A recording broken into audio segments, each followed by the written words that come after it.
Culture Média. Cyril, une fois n'est pas coutume, vous commencez ce journal des médias en nous parlant d'une série documentaire diffusée sur Netflix.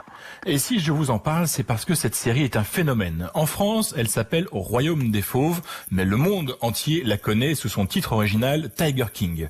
Et ce Tiger King, ce n'est pas une simple série documentaire, c'est en fait l'histoire notamment de Joe Exotic, un type totalement dingue et au look improbable, coupe mulet décoloré, chemise satinée et percée d'absolument partout. Joe est par ailleurs amateur d'armes à feu et ouvertement gay, ce qui n'est pas à s'en dénoter dans cet environnement plutôt rustre. Mais Joe Exotic est aussi et surtout le propriétaire d'un des plus grands zoos des États-Unis, particulièrement réputé pour ses tigres, ses lions, ses panthères, tout un tas de big cats comme on dit là-bas.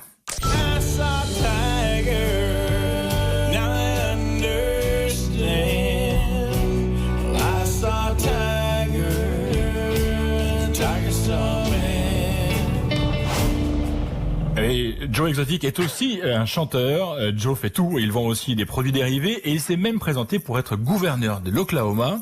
Alors pourquoi cette histoire est folle? Parce que en fait c'est une galerie de personnages tous déjantés qui se vouent pour certains à une haine sans limite et c'est justement le fil rouge de cette histoire qui commence avec ce cher Joe derrière les barreaux pour avoir commandité le meurtre d'une pseudo-défenseuse des animaux. Mais Cyril, pourquoi dites-vous que ce Tiger King est un phénomène ?